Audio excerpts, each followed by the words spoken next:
I would like us to talk about Advocate Mngomezulu talking up or cross-examining Seijan Mokhwane concerning the issue of AVL, because I don't think I did the conclusion about Seijan Mokhwane's testimony, and I've said it in my previous video that the AVL was supposed to vindicate the South African Police Service. The AVL, don't forget, it came as a result of accused number two's allegation, which is Bongani Ntanzi. He alleged that he suffered abuse in the hands of the people that are supposed to be trusted, people that took an oath and a vow to protect the dignity of the citizens of this country, not only to protect the dignity of the people of this country, but also to uphold the constitution and arrest those that will be found on the wrong side of constitution. It is a very serious concern if we hear that people who are supposed to defend the constitution and safeguard the peace of this country are the ones who are accused of the very same thing that they are to do, or the very same thing that they are to do. In fact, they are now going contrary to that, which is to make sure that people are treated equally in society, which is to make sure that there is peace in society. So it is very much disturbing to hear that police are or were found to have disturbed peace. You know what I'm saying? Even if the allegation are just about Bongani Ntanzi, but it raises a lot of questions as to say, is it only Bongani Ntanzi that suffered that, or there are more people that we don't know about? So just to paint a picture of the allegation that are being posed to the South African Police Service, right? It also, these allegations therefore must lead to certain members being disciplined in the South African Police Service for bringing the name and the image of the South African Police Service into disrepute, you know what I'm saying, by their conduct, which is part and parcel of the contract that they get to sign. They need to make sure that the name South African Police Service is not brought into disrepute because of their conduct. So you understand the length and the depth of this allegation, but I'm about to continue to unpack, provided that you are interested. If you are interested, then you need to stick around. As you stick around, there are just few things that I'm requesting from you guys. Number one, subscribe. 2, like the video. 3, comment in the comment section below. 4, you need to watch this video until the end. 5, watch the ads. 6, share this video with all the people that you know, right? We are on our journey to 30,000 subscribers, and we just need you to commit and make sure that you subscribe. We're also on our journey to decrease the number from 63.3% of people who are watching this video without subscribing to at least 50%. The power is in your hands. I put it to you that you subscribe now. You know what I'm saying? Speaking about that, let's go back a little bit. So if you understand this very well, then you must understand the following, right? Bringing the name of the South African Police Service into disrepute, it's a serious thing. Number 2, lying under oath, it's a serious offense. There are consequences that one has to suffer for bringing the name South African Police Service into disrepute, and also lying under oath. You know what I'm saying? So then they counter,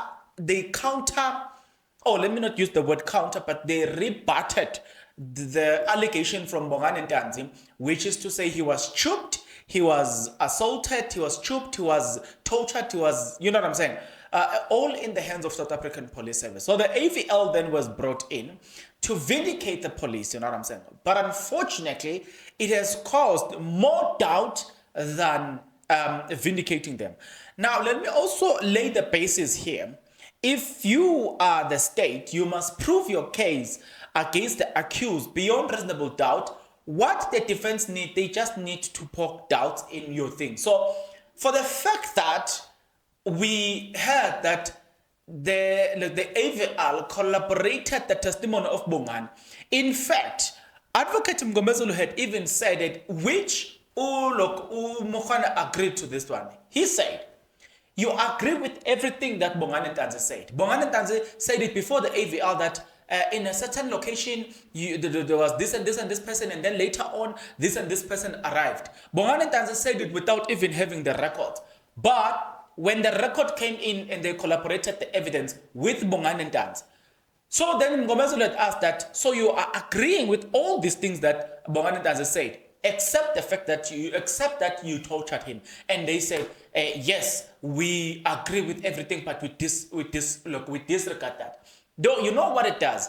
Right there, we have a reason to doubt them. Because Bongani Ntanzi was able to tell us exactly what happened without having the documents at hand, without having the benefit of getting all this evidence. But he told us from his mind that at some point he was tortured next to a garage. You know what I'm saying? And guess what? The AVL come in and collaborated that. Do you get what I'm trying to say? That, therefore, it creates this thing. It creates enough doubt to say, if Bongani Ntanzi have told us the truth, and the only thing you're disputing is this one, then the chances of this thing to have happened are very high. So now we are doubting, which is enough to release Bongani Ntanzi. Now, if you think I'm joking, this came from who's this guy? This came from Attorney Tobane. He says the defense, they are not supposed to be defending their client. All they need to do is to prove doubts in whatever the state is bringing against their client. That's all they need. I'm going to ask you this question. As of now, do you believe or you doubt all this thing, right? So, okay, let's take this one. So Baloyi then gave them the books and then, okay, as it stands, on the 27th and the 24th of June, it has been submitted by the state the Toyota Fortuner was not used. Other motor vehicle was used with no tracking device. Nothing has been furnished to the defense so far. Baloyi, we are still trying. So, wait a minute. Look at this. Already, there are doubts with with the cars that have got the tracking record. So if they used a car that does not have a tracker, why should we believe? Now take this payment in mind. We already have or know what we know now, right? That Bongani Ntanzi's evidence has been collaborated. What is disputed is that they did indeed abuse him, right? So if Bongani Ntanzi now had to come and say the cars that does not have the tracker record, if he had to come and say they did this and we went into this place because those cars does not have tracker record, then why should we believe police? You know what I'm saying? Do you understand that from this, Bongani Ntanzi is on the winning side? And I can stand here based on what I have been told by Attorney Tobane to say you need this and this to win the case. And what I've seen in court, I do not foresee Bongani Ntanzi being sentenced for this one. I foresee Bongani Ntanzi winning this one because there are already a lot of doubts in everything that is already happening. Section 220 admissions, and accused or his or her legal advisor or prosecutor may in any criminal proceeding admit any fact placed in issue such as proceeding, and any such admission shall be sufficient proof to that effect. They were reading all those things which I'm not interested in. I'm interested in the loopholes that we saw. You understand that? Remember, we are working for this thing. We are working to prove that are there any doubts in what we are being told by the police against Bongani Ntanzi. If you can find doubts, that means it is enough for Bongani Ntanzi to be released. Full stop. Let me tell you a story if you don't know. There was I think, who told me that? I think I heard it from Skim Chippy, if I'm not mistaken. So he was talking about a guy that had committed a rape in Katlehong, right? So in Katlehong, I think so, yes. So community, what they did, they are out of anger. They reacted out of anger. As they were reacting out of anger, they destroy evidence. Remember, in court, what is important is not how you feel. is not who said what, is not, look, it's not about all those things, but it is about evidence. So when the guy was brought before court, then the lawyer started asking, his lawyer started asking questions. There was no evidence whatsoever against the guy, and the guy was released. Few months, the guy was released, having committed the act. You know what I'm saying? And everybody is sure about it. And even the people in court, the lawyer himself, the judge, they are sure that he committed it. But is there evidence to prove it? No. So because there was no evidence, the guy had to be released. Do you understand what I'm trying to say? What I'm trying to say is, if we can find doubts against the police, then Mogane Ntanzi must be released. Do you see how it works? Okay. Advocate Mngomezelo continued with the cross-examination in an event of 19 June. Mngomezelo at about 11 past 7, that still show Soweto. Mngomezelo says, Mokhana says yes. Was it before you arrived in Morocco? We had left Morocco, that says Mokhana. Right.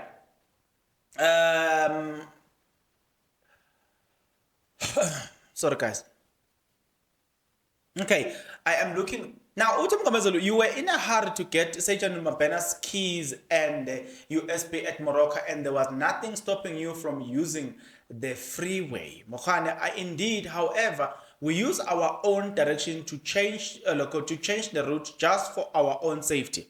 Which here, guys, let's be honest, because we are being fair. It makes sense for them to change a route. In fact, I remember talking to a certain guy who's not even in the police department, it's not even in the intelligence department, but he always said that I do not want to use the same route every day, so I'll be predictable. So here, they are making a lot of sense in the sense that they shouldn't be predictable how they move. But let's proceed and then let's look at another thing. The fact you can change a route, but you stopped more than 3 times. Okay, the fact is you can change the route, but you stopped more than 3 times before arriving at Morocco police station. Mokhana, I won't be able to respond to three stops. One I remember is when we stopped for water, but you may correct me. So right here, guys, there are things that are unexplainable. You are transporting a criminal, right, from point A to point B. You had 3 stops, right? The investigation is not in between the road. What were you doing in between the road? This stop. So do you understand what I'm trying to say? What the defense is trying to highlight here is trying to highlight the fact that you stopped 3 times. You can only justify one of this event. So the other 2, you cannot account for them. So there are chances. Remember, Bongane has alleged that at some point the car was stopped somewhere and he was put at the back of the car. Then I think it's Jonathan. He sat at the front. What Jonathan did, he pulled his seat backward, pushing, or you know what I'm saying, squeezing Ubongane Ntanzi while he was being squeezed by that chair. And then somebody came with the plastic from Woolworth and then he put the plastic here to get what I'm trying to say. So what the defense are saying here is that they are highlighting this thing and say, we can create the probability that this happened indeed because they cannot even account for the stops. Do you see what I'm saying? You have to tell me, you have seen when criminals are being transported by South African Police Service, they don't stop anyway. In fact, I've seen them being transported from Pambridge Court to Boxback. Usually there is this siren, you know what I'm saying, on the road, and sometimes you'll find that there are 2 cars that are escorting this one. So when they are approaching a traffic, the other one is must clear the traffic, and then the one that is transporting criminal must just pass, and then the other one. And as a citizen, I honestly say I don't see anything wrong. You know what I'm saying? If I'm driving, I just allow them to pass. One, they've opened a siren. You know what I'm saying? Once police and ambulance open a siren, you don't have to negotiate with them. Just give them the way. You know what I'm saying? Make sure that they pass. So we have seen them being transporting transporting criminals. They don't stop in any way. They don't want to stop anyway. Considering the fact that this Bongane Ntanzi here, this Bongane Ntanzi is being painted as a dangerous criminal. Now you need to tell me, you need to balance me here. Why so many stops that are unaccounted for? Why? If you are transporting a dangerous criminal, you want to make sure that when you take him from this facility, you make sure that you get him to the next facility or to a secured facility or area as much as possible, and you don't want any disturbance in the road. So you will then open your siren and the light. You see most this blue light. Sometimes there's this light here. At the front, you see most when the police vehicle is doing the lights are the front lights are doing this at the road, and then you see the lights here, the blue light here, and then they siren, and then what we do, we give them away. They move from point A to point B. And I'm gonna say this, guys. I'm gonna emphasize this on this one. When you hear a police vehicle with a siren and the light, the blue light, you give them a right of way. It is the right thing to do. You know what I'm saying? When you hear an ambulance doing the same thing, you give them a right of passage. No matter how squeezed you are, just make sure that you allow it. You allow them to pass. You know what I'm saying? So here, these people are given the right to do so by the Constitution. But they are stopping for the why. That's what the defense are highlighting here. Do you see what I'm trying to say? Mgwamazulu, at about 1833, Dlamini Soweto, it's idling 1334, the car is still access idling. 1342, now they are driving. So from approximately past to 42, which is probably 10 minutes, the car is standing still again at Morocco police station, which doesn't necessarily make sense. Somebody here is calling me. I'm gonna call this person back because I am recording. I hope she can hear what I'm saying. I will call you back.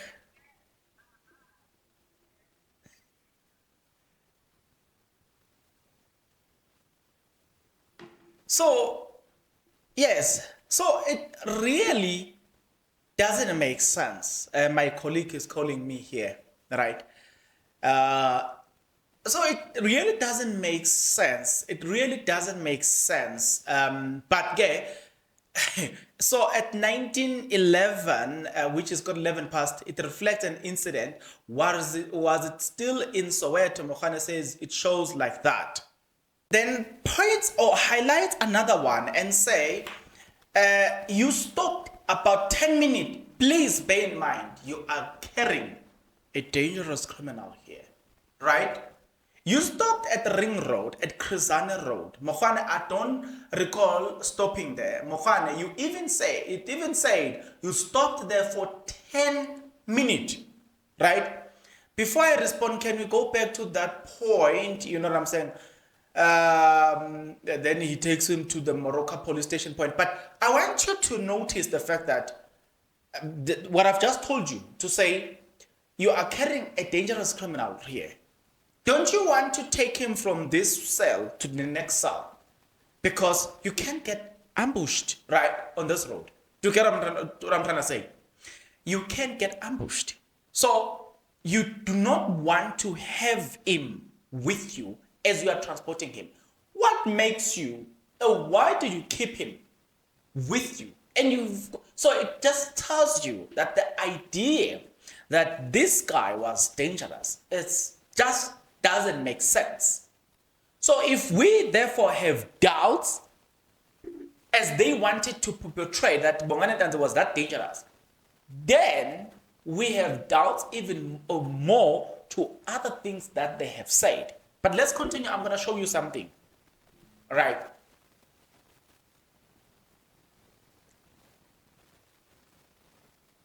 Okay, Mohana had said that there's nothing that my Lord has that prevent us from using the freeway. Sometimes we change routes for our own safety. And I did say here he's making a lot of sense, and we cannot disagree with him here. You know what I'm saying? This thing, it has started, guys. I'm sorry that I need to stop. Remember, guys, that I said I have a problem. I'm actually trying to get this. It's called facial what. It's for my. It's a facial thing, man. Yeah, let me just say so. So remember, whenever I stand in front of a camera, my nose and this part will start inching. It's not like maybe there's something in it. It's just it starts inching. So for professionalism's sake, then I need to use this. But it's not like there's anything, like you can see, there's nothing in it. It's just it starts inching. I don't know why. Some are saying it's allergies. Some are saying, hey, it's witchcraft or it's keto. Yeah, I don't know. But again, let's continue. So you stopped 3 times on your way to Morocco police station. Mohana, I wouldn't be able to respond to the 3 stops. The only stop I remember is when we stopped to buy water, and we've already covered this point, right? We've already covered the fact that they stopped 10 minutes, right? Then again, you stopped at the ring road. We've already covered that one, right? But what we have seen so far, I'm going to show you why, look at the importance of this message. At about 6 past 6, it said the GPS unlocked until near Krizane Road. I see it. No, look, that's a second stop. Do you agree? The state then interject. Then let's go to 1 past 6 to 6 past to 11 past 6. GPS unlocked and blah blah blah. Okay, let's leave the issue of GPS unlocked, and the reason we are leaving it is because police have said that this issue of GPS unlocked, or the state and the defense, they have agreed that when we call the expert, or look, as the expert is coming to prepare, he's going to explain thorough the issue of GPS unlocked. But what he has said so far is that GPS unlocked means that look, these cars have got 4 satellites, right? So when you are using, or when there is only 1 satellite that is picking up the car, and the 3 satellites can't pick the car, it's called GPS unlocked, if I've heard him correctly, right? So when you hear the word GPS unlocked, it means that the GPS the other 3 satellites that are supposed to pick this car have, look, the connections between those things have been disabled. You know what I'm saying? So I don't know, okay? And that's why then the state had to ask the question, is it possible to tamper with that? And they said, this guy, I like his answer. He said, if you can, if you know, but they will just by faith say that you don't know where these things are. But remember, these are investigators. So since these are investigators, they will definitely know everything. Here's another question that they get to ask, which is very important.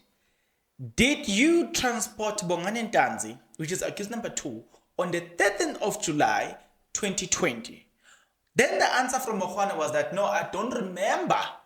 I don't remember doing that. And then he says, no, but let me remind you, because that was his first day, look, he appeared in Tlabane court, right? So it is very important, right? It is very important to note that did they transport him or not? It's very important. But have this at the back of your mind, right? I'm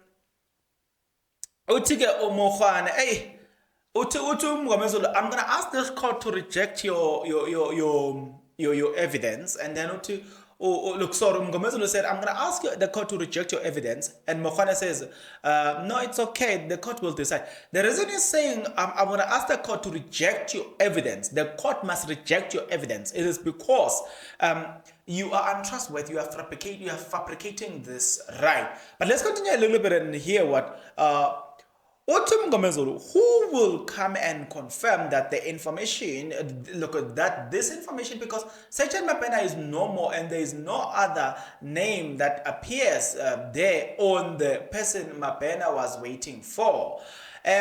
So this is where Mokhwana says there's nobody that is going to come and attest to that one. Now, there's a problem with that one, right? What they are doing, they are pushing everything to Mapena, most of the crucial things to Mapena, because Mapena is dead. It's their word against Mapena, and you're not going to resurrect Mapena to come and answer this one, right? Which is, let me bring something here which is a little bit off. To those that are in the African spirituality, right, who are doing things like that, let me ask you something. Right now we have Usage and Mokhwane that says things about Mapena, and in the African culture, people can dream and people can talk to the dead, and the dead can direct them as to you need to do this and this and this for me, and do this for yourself and all the stuff. So it's kind of like there's more like in an African culture, when a person has died, there's more like a person can guide you. Now I'm gonna ask this question. It's probably a dumb question, I don't know, but I'm asking myself, can't I consult? Can't I? Is there not a way where we can then say, we want this person to come and explain this and this and this to us? I'm just asking myself. You know what I'm saying? Because I need people consult this person for either luck or whatever. I don't know. You understand what I'm saying? So now we need Mabena to speak for himself.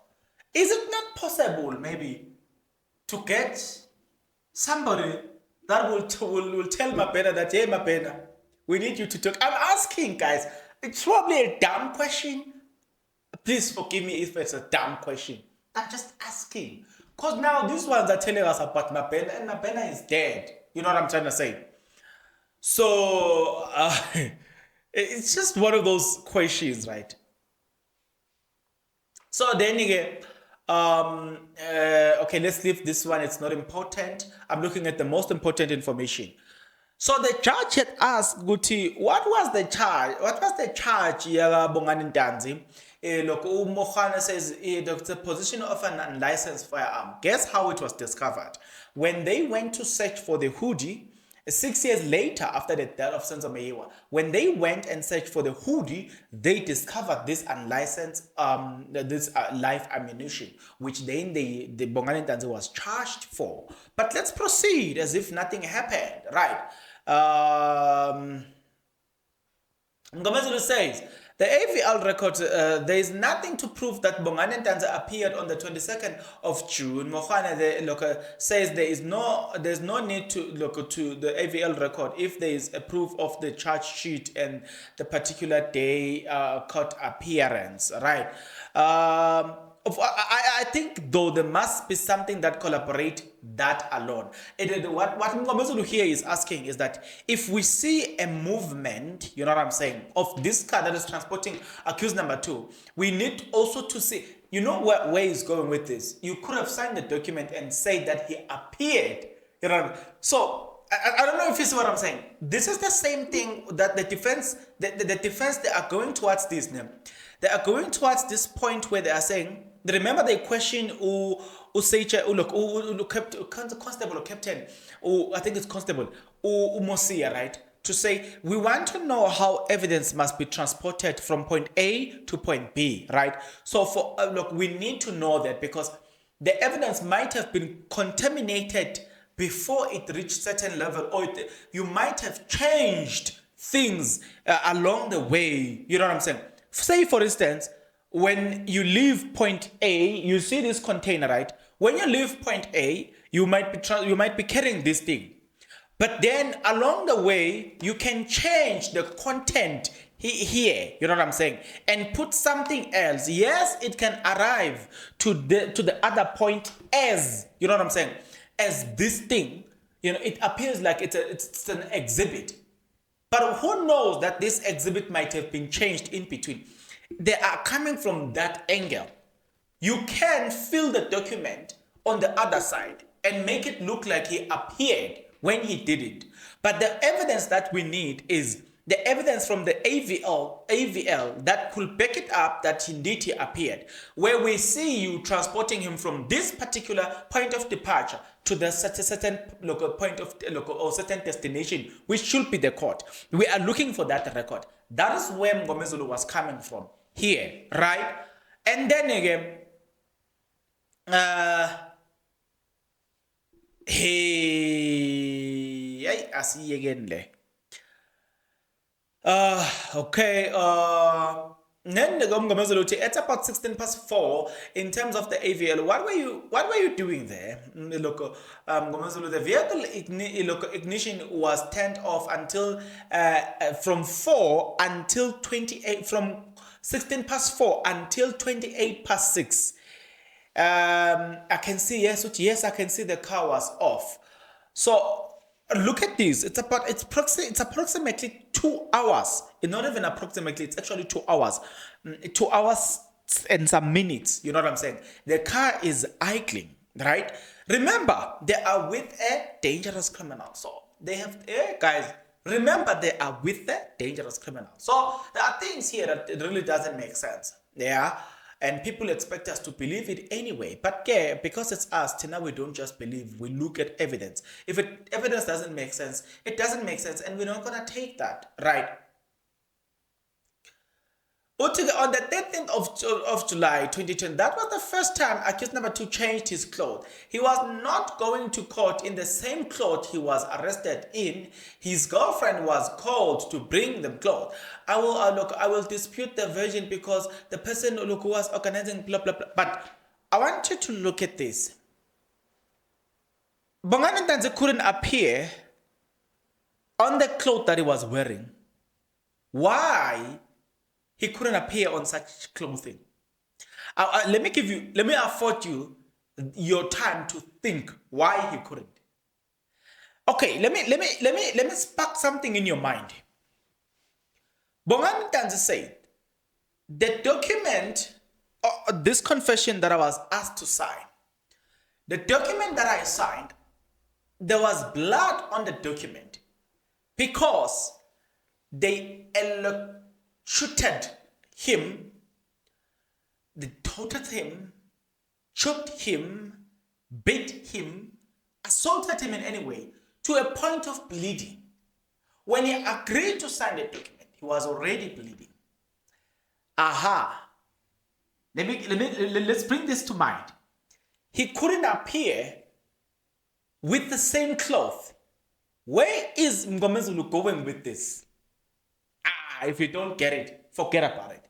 He's saying his clothes was dirty, stinking, full of blood, and had he appeared with such clothing before an honorable court, that Ntanzi would have been rejected.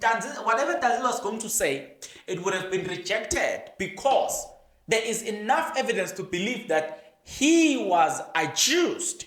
You know what I'm saying? He was coerced to make whatever confession that he was there to make. It was enough for the court to grant his release with immediate effect because he would have suffered injustice in the hands of the police. Do you get what I'm trying to say? That's the reason he would not have appeared with the same clothes. I thought this was important. And because it was important, I needed to go back into this. You know what I'm saying? So the clothing, there would have been an evidence enough. And remember, if he's appearing in court with such clothing, there are people there, probably his family is there, they could have taken pictures of Bongani Ntanzi appearing with the cloth that is dirty to a point where you can see that this guy was beaten. The clothes that have got blood, where you can see that this guy was, you know what I'm saying? That would have been an evidence, and anything that they were going to say going forward, whether it's the Nongoma case, the ammunition case, the Senzo Meyiwa case, and the other ones, the drug, all of them would have been wiped. Anything that the police were investigating, especially that team, it would have been wiped away because it would have been rejected because of that evidence. Do you see where we're going with this? But let's proceed. Were you still going to fetch the keys and the USB? Mogana explained, we arrived at the Morocco police station and Sergeant Mapena went inside. You won't dispute that that day it was the first time he changed his clothes. Dispute that and put it on Mapena who can no longer come and answer. According to accused number 2, Sergeant Mapena spoke with Ntanzi's girlfriend to bring him his clothes. It was Sergeant Mapena who was dealing with the clothing as the girlfriend. I don't know. The clothes were brought by Buthelezi. Right, let's continue. And I think Mohana continued. I think he was assisted at the church office with the calling of particular person who had left the keys and the USB. Let's leave that the Mapena, because here he was talking about Mapena. I'm looking for another important information that I need to share with you, because I want not to I don't want to waste your time and your data. I want to focus on certain information which is key. Right. Let's look at another one.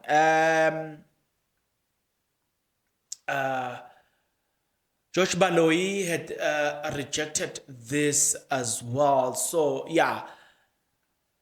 So yeah, I think that is what I have discovered so far, which forms part and parcel of the most important information that I've seen or noticed, and I wanted to go back and deal with this information because it contains a very key information. Now, I want to remind you of this, right?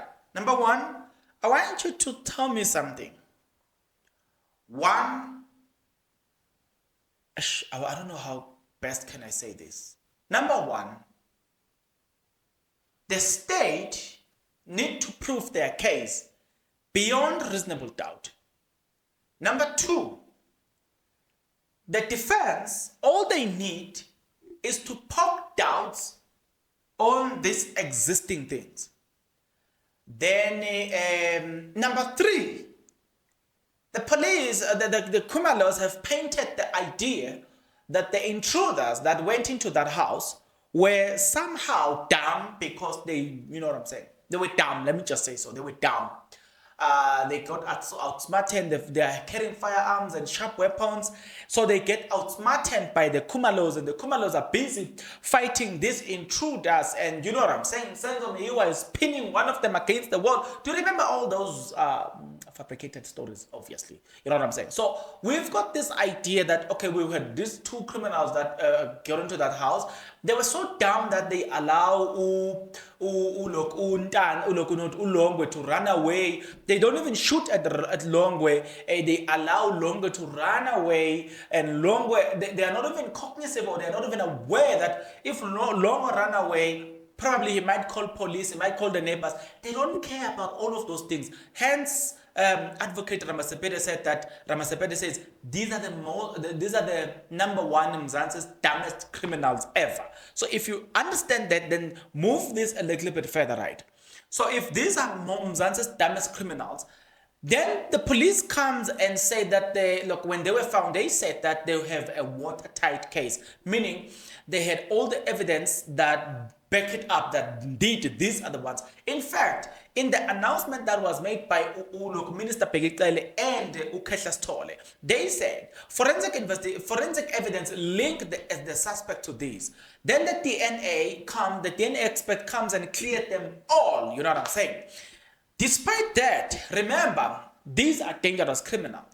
Then so their family inside, they paint a picture that these were dumb because they overcome criminals that have came to rob them. Now, when they were handled by the police, you will remember even in the appearance, if you watch your videos, you will see that when they appear, the security is tight because they have the most dangerous criminals, right? You remember as well that when they were doing this confession, they were there, you know what I'm saying? They were there, and you know what I'm saying? It was like, you know what I'm saying? It was difficulty. They were there, you know what I'm saying? So because of things like that, Jonathan, they were there with the big weapons. Remember, you know what I'm saying? Just for the sake of reminding you, remember the magistrate, Vivian Cronje, had said that she even complained about the visibility of these people who were heavily armed. So if these people were heavily armed, guarding what? This dangerous criminal, right? Then Advocate Mshololo had said that you were there, Jonathan, to intimidate Bongani Ntate. I want to bring this perspective before you. The perspective from the Kumalos says that these are dumb criminals. The perspective or the narrative painted by the police, it says these are the most dangerous criminals, right? Dumb versus the most dangerous criminals. Take these two. Put it in. Now we are putting these two versions into test. So let's test these two versions. So, Dr. Nandipama Kutumane and Thabo Baxter, the reason they are appearing virtually, it is because they are dangerous. And they have proven that they are dangerous.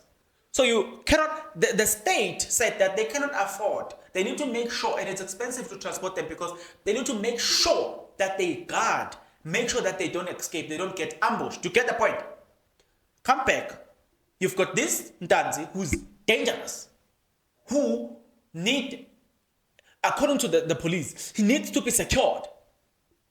Now we are testing the version, these two versions. He's dumb, he's dangerous. Let's take the version from the police and test it against how the police handle Ubongani Ntanzi, because it's dangerous. The manner in which they transport Ubongani Ntanzi says Bongani Ntanzi is not dangerous. So, let me prove. The AVL, what it has done, it has exposed that, no. You were not transporting a dangerous criminal here. What you were transporting was just a domestic. So, the way in which they carried their investigation does not collaborate does not collaborate with the narrative that he was dangerous. And let me prove to you why. It rather collaborates with the evidence from the house to say he's dumb. Right? And I'm going to prove. If you are transporting a dangerous criminal, you can't be doing all this stop and go. 10 minutes you were standing in that robot, you spend 1 hour in Pimville, at some point you spend 40 minutes at one robot, one traffic light, which in South Africa it's called robot. Robot is another thing, but again, let's use that language anyway. So you spend 40 minutes in one traffic light, and then in between you've got this stop and go when you're standing with the criminal and dangerous criminal at the garage. Does it suit the narrative that when he was there to confess, you were guarding a dangerous criminal that required people such as Abu Jonathan, who are equipped with a special knowledge to guard, to make sure that because they are equipped with a special knowledge to handle dangerous firearm and big firearm, so you acquired their services because you are guarding a dangerous criminal. The proposed, the correct version from Advocate Mshololo makes much more sense now, and I'm going to prove. She said the reason you were there was to make sure that the torturing that you have been doing all along, you were to make sure that you are continuously intimidating Bongani Ntanzi. You know what I'm saying? You were there to intimidate him. Does it not make sense now? From where I'm seated, it makes a perfect sense to believe it, because you have proven beyond reasonable doubt that this guy is not dangerous. By all the stops and go and the 10 minutes and all the stuff, so there was no need for these police to be there. You know, all these heavily armed police that, look, a magistrate Cronier, confirmed, and they themselves confirmed that they were there. You know what I'm saying? But when they were asked to produce their appointment card, they disappeared. Only 3 of them or 4 of them left. And Jonathan confirmed that indeed there were some of his members that were there who went outside, and he could not necessarily confirm as to why they went outside. Do you get what I'm trying to say? So if you put all these things together, it tells you that they were there to guard this dangerous criminal, which is Bongani Ntanzi, right? So whilst you are still thinking about the fact that they were there to guard against this criminal, this dangerous criminal who's Bongani Ntanzi, but in between they've been transporting this dangerous criminal, doing some stops and go, how is it that he was not dangerous when they were busy transporting him? It really doesn't make sense. You know what I'm saying? They are promoting 2 narratives that are contradicting each other. I'm not even talking about the Kumalos inside the house. I'm just talking about the police. Some point when they want us to believe, some point they sell the narrative that this guy was dangerous. He needed to be escorted by super members of SWAT. But at some point he's no longer dangerous. He's left alone in a car with just Mabena or Mukhane alone. The other one is outside.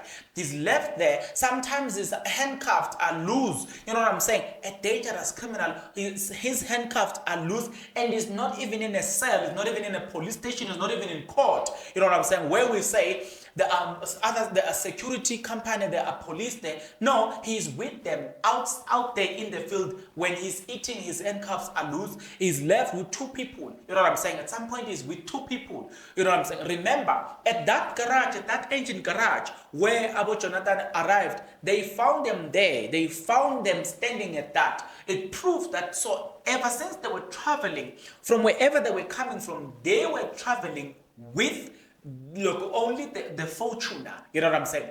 And it therefore defeats the purpose of the SWAT team. Why were they there? Right? And I'm going to prove something to you today. I'm going to show you that something does not make sense in all of these things that we are being told here. We are being fooled, broad daylight, and we're not going to allow that. We're not going to allow old people who are supposed to be trusted in society, just by age and experience, forget the position they occupy.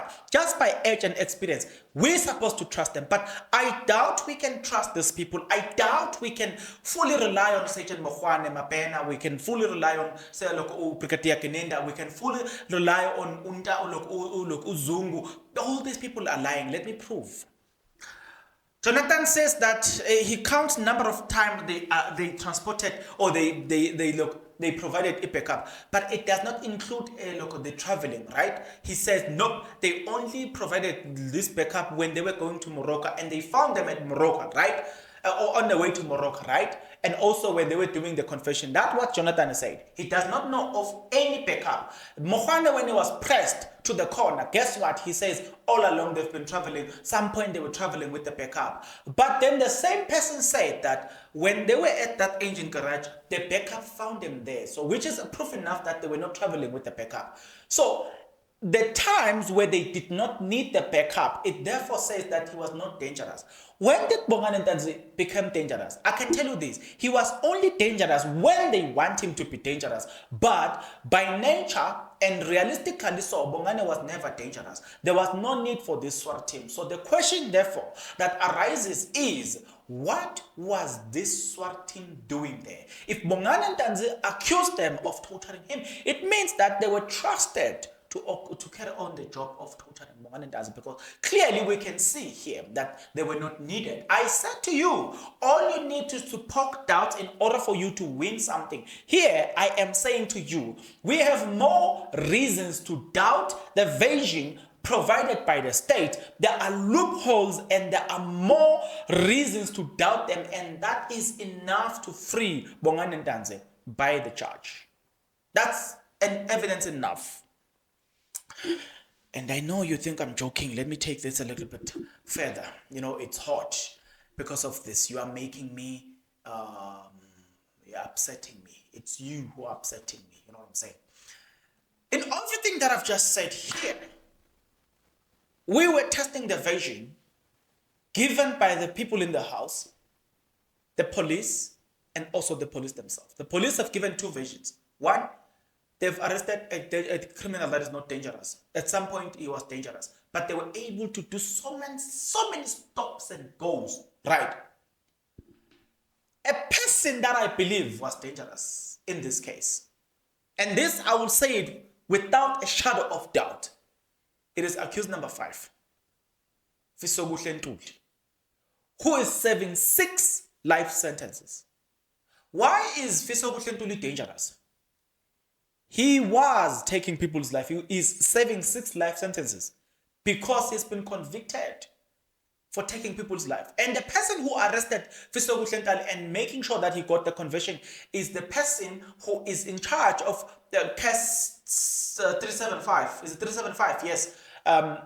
It is Makubo, who is a member of Hawks, investigating serious crimes, right? So for the fact that he was investigated by Hawks, it's proof enough that that crime he committed was serious. And they managed to secure convictions, right? That's the person who was dangerous, right? In this whole crew, that's the most dangerous person. It is proven, he's got a proven track record that he took people's life. There was a councillor, I think it's a Nongoma councillor, whom he took his life. I think he's a member of IFP, if I'm not mistaken. He took his life. So, if you look at accused number 1 to 5, that's the person that was dangerous. We should all, therefore, if we are looking at that, we should look at how he was transported how they used to maneuver and how they used to move him around. I'm sure there was always an escort because it is proven that this guy is dangerous. So now we've been sold. All the stories that we've been sold. The state have came up with what is supposed to be a watertight case, but it is proving to be, in fact, an insult.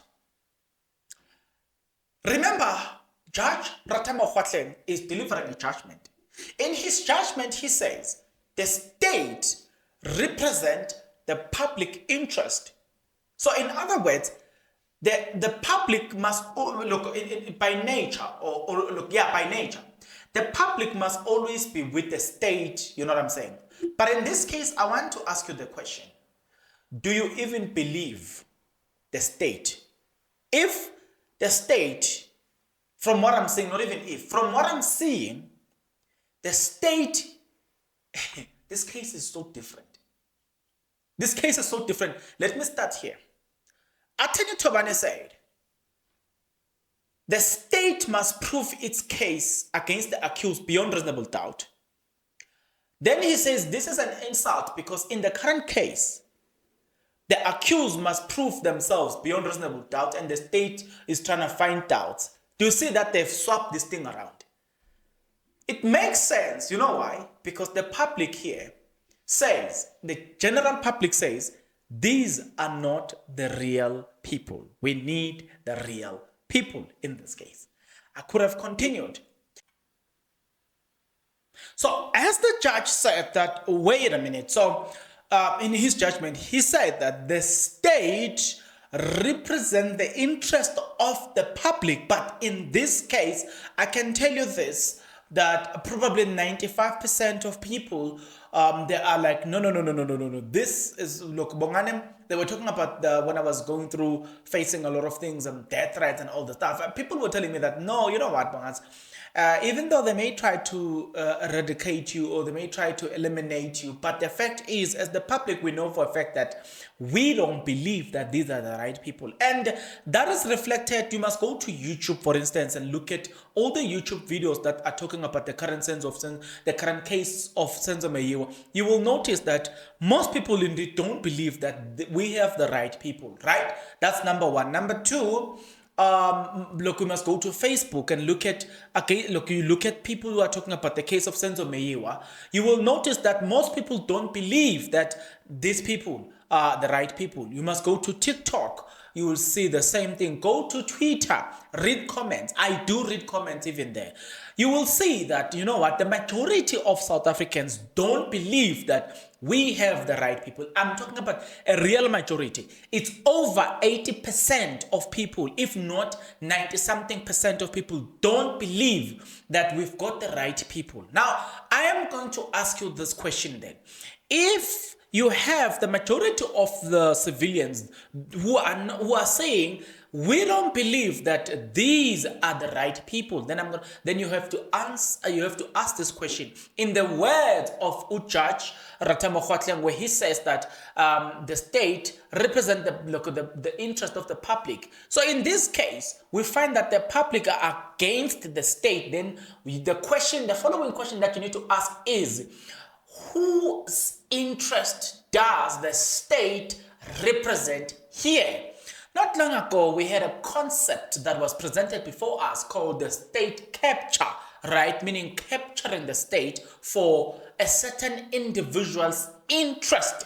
If you can digest the words that I'm saying, you will understand the depth of what I'm saying. I'm not going to break it down for you, but I'm asking this question. Listen to what Judge Ratamo Kgwatleng said. The state represents the public interest. But in this case, you find that the public are against the state. In fact, the public are with the defense. So whose interest does the state represent in this case? It's a question that I'm going to pose, and I want you to understand that. Now, mind you, in all of this, the state have got the resources. You know, that's what I'm saying. Okay, so the state have got the resources. So it leads me to the following question, and that is, I am super keen to understand the following. How does the defense get paid in this case? Are they getting paid by illegal aid, or they have taken this on pro bono? So if they have taken this case on pro bono, it means that they are using their own funds, you know what I'm saying, to go on for transportation and all the stuff. Perhaps, okay, maybe let me say, the reason I'm asking this question, and look, I do remember Advocate Ramasepere saying that it was in connection to this thing.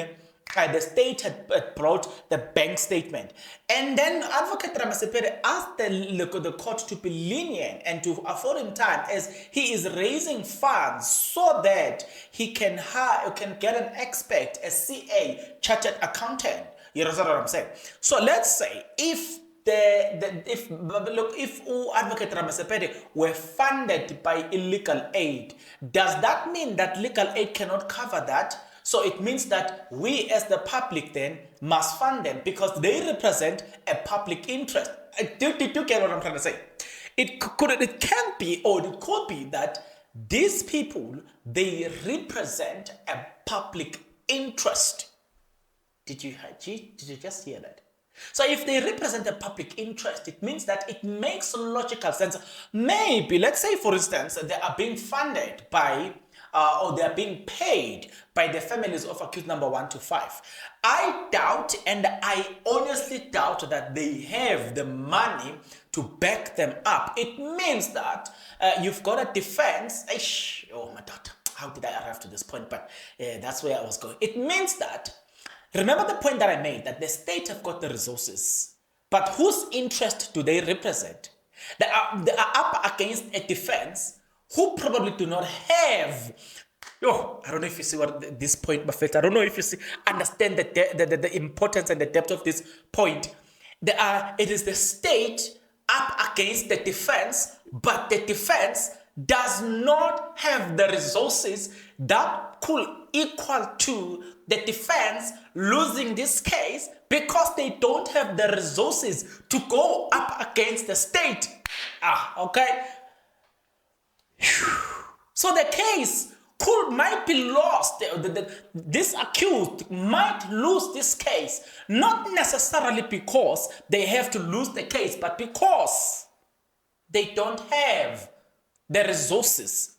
The defense does not have the resources. I've heard a lot of people saying we need to help them, you know what I'm saying? Of which I'm not against the idea of helping the defense financially, contributing, donating, and all the stuff. But I always say I would like to know from the defense as to what type of agreement do they have with these people. You know what I'm saying? If I can have them putting it on record, like maybe designing a video where we can talk about it and they can explain how, the arrangement, then it will make sense to assist them with probably petrol fee, probably all those fees. It makes sense. But because other than that, right now you are kind of like thinking, wait a minute, but are they not paid by legal aid? Are they not getting money from legal aid? You know what I'm saying? Let's assume, for instance, they have taken this thing on pro bono, or they are getting just assistance there and there from the families. That will mean, guys, they are not necessarily, look, the families does not have money. So that will mean the money that is coming from these families, it is not enough. So it is the defense versus the state, but the state has got all the resources, you know what I'm saying? But whose interest does the state represent here? Because definitely sure, they are not representing the general public, because the general public have demonstrated who they believe or whose side are they on. The general public have demonstrated that they are on the side of the defense, and you don't even need me to prove that with you or to you. All you need to do, just go to any videos that talks about Senzo Meyiwa, either on YouTube, Facebook, Twitter, Instagram, and TikTok. Look at the comments. The comments will tell you a lot. You know what I'm saying? So, whose interest do they represent? It's a question of the day that I want to ask you. Who, wait a minute, did we explore the concept of state capture? Who might have captured certain individual? For why? For what? Wait a minute. As we explore the concept of captured, there was a video that was done by the mother of the late Meyiwa. In that video, that widow was crying and was complaining. And he says, we know that certain people who took the life of our beloved son have paid in this case. They've spent so much money. Money that they are not willing to share with us, the family. Did you hear me saying that? Yes, I said it. Did I say something? Allegedly. I didn't say the state is captured. I'm just saying. I didn't say certain members in the judicial, in the police service are captured for certain people's interest. No. What I'm asking is, whose interest do they represent if it's not for the public? It's a question that I'm having, and I know, you probably tell me, you probably will say, as one of those who are listening to these videos, you probably will ask the question. You are probably going to say, we don't care who you are. Who are you to ask such questions? I know you'll do that. You'll say such, you'll ask such questions. And very, it makes sense. I mean, you've got all the resources. You know what I'm saying? You can track me down. Others are doing it as of now. I do get the reports that others are busy tracking me down. I don't know who are they. I'll find them. So, I want to know. And I want to know for sure, whose interest do they represent, Fred? And why? Because it's not for the public interest. Because the public, 80 to 95% of the public are against what is happening. So, they are representing. Oh yes, I found it. They are representing the interest of minority. Then that minority must have money, must be powerful people, because you can't represent the interest of minority if they're not powerful. Well, allegedly. That's all I'm going to say. Allegedly. Yeah. My mind just came back. Thank you. But. To the defense, who are constantly fighting a very dirty game that they are busy fighting here.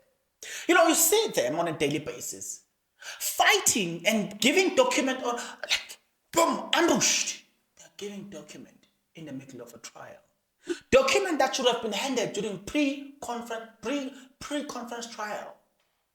Wait, this case was on de novo on the 17th of June. By the way, if you don't know, 17th of June was when I fully decided that I'm going to deal with the case of Meyiwa under this YouTube channel. At the time, I had about 3,200 subscribers when I started. 17th of July, yes, July, not June. 17th of July, 2023. I had about 3,200 subscribers. But we've grown from there to the level of where we are today. But it's not enough, because 63.3% of you guys are watching my video without subscribing, and I want to reduce that number to at least 50%, and the power is in your hands. You need to subscribe just now, not tomorrow, now. But again, speaking about you subscribing right now, I want us to ask a lot of relevant questions. I'm keen to talk to any member of the defense. I'm very impressed, by the way, of lately, because it takes time for me to be impressed by people's behavior or people's performances and all that stuff. But lately I've recognized look the performance of Advocate Mngomezulu. Not that I didn't see it all along, but I was looking with keen interest to see his how he's going to move. You know what I'm saying? I know he really impressed me. I'm going to do a separate video about it. Also now, Advocate Mnisi is joining the party now. I'm looking at him, you know, one by one. I'm studying them one by one. You know what I'm saying? How they react. Like we've seen Advocate Mshololo cross-examining people, others like Mnisi did not have anything to say, and I was not happy with the fact that they're not participating. But I'm seeing Mnisi coming to the party, and I'm happy for that. I saw Nxumalo the other time doing something. You know what I'm saying, saying that he's just contributing because he's an officer of the court, and I was happy to see such performance. That's what I'm interested to see. You know what I'm saying? To see them, you know what I'm saying, showing preparedness, all of them equally. That's what I'm interested. But Advocate Mngomezulu deserve a separate video. I am going to do that separate video where I appreciate his readiness and preparedness. It's something that we are going to appreciate here. So one day I'm going to go to court. I'm hoping and wishing that I'm going to get a chance to talk to them. And I'm hoping and wishing that I'm going to have a sit down with one of them. And I want them to explain this to us, to put it on record as to what are the arrangements, you know what I'm saying? Because like I said, I've heard people say they need to be assisted financially. And now that I'm thinking of it to say, it makes sense that they are going against the state, a state that have got a lot of money. So what they have is the public on their side. What if the public were to donate just 20 rand? What is 20 rand if you have the 100,000 people donating 20 rand? That would have been enough. But I don't want to have that money. Please, even the money of Senzo Meyiwa, guys, please do not give me that money. I don't want that money. If you want to donate to the Meyiwa family, there's a video where I put the bank account. I did give you guys the bank account. It's there. Just donate to the Meyiwa family. Now, if comes to push and then we have to donate to the defense, I'm still going to share that information here, but I do not want their money. If you want to donate now, please don't. I do not have their bank details and all the stuff. So please, please do not give me any of their money. I don't need it at all. But yeah. Tell me your opinion about everything that I've just said. You and I, guys, will see each other in the next video. But until that next video, good people, please take care.